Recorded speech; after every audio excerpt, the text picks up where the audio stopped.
They should have kept the players on the planes and just circled around, flying loops until the game was ready to start to avoid all the violence in Brazil, the most violent place on earth.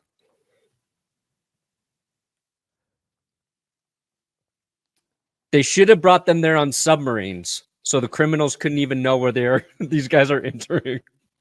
That's going to help them get into the vast metropolitan city. The submarine. Yeah.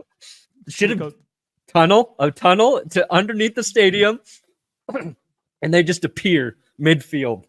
They come up, they rise up. Yeah. Can't get a crime done to them if they're underground. With Splinter and the Turtles protecting them. Yes. I think that there are a plethora of things here that are at play. I would actually love to talk about this because this is the most annoying garbage. And it's not you, Edward. An annoying garbage that just is making its way into the feed. And here's the thing, right? There's multiple things at work here. Sure. So if you're on Twitter, you are going to get a very certain perception about the game being played in Brazil because Elon is Elon and now Brazil is like banned from Twitter and that's a whole thing. So that got politicized. That's one, right? Then there were the fires that were going on in Brazil, even though the air quality is just fine in Sao Paulo. That's two. Then on top of that, you talk about the green. You can't wear green, even though I wore green the entire time I was in Sao Paulo, literally in June, and it was totally fine. So yes, I think things are being completely overblown. I was watching, you see Eagles players have spoken out about this. NFL has talked to them, all this crap. But then you have the Packers and you had reporters. I was watching the press conference yesterday, kind of just being like, so what did you tell your players? And LaFleur is just like, it's another game. Like we're going. And the Packers haven't said like anything, right? There was a Josh Jacobs thing earlier this year. But yes, I think it's completely overblown. It is a vast city. And just like any major city, there are going to be good and bad areas. Just be smart. When I went there, there was not a single second that I did not feel safe. I was walking around at midnight. We accidentally left this camera at the bar, was still there 10 minutes later when we went back for it. And again, that's completely subjective. That's based off my experience.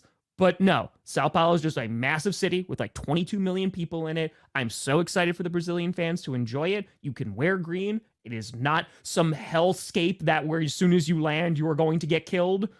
Yeah, it's going to be great. And the atmosphere is going to be dope. So yes, I do think it's a bit of an overreaction. Just a bit. Yeah, I want Surtain to the Bills. It would hurt and help you. I like that. No, Surtain's locked up, guys. I gave him Rasul Douglas. Yeah. All right. I respect Surtain. One, he's great. Two, he's played on underperforming team after underperforming team. He's never badmouthed the Broncos. He's never said he wants out. He's never done anything other than play great football. Third quarter. He is so deserving of the money on a multitude of levels.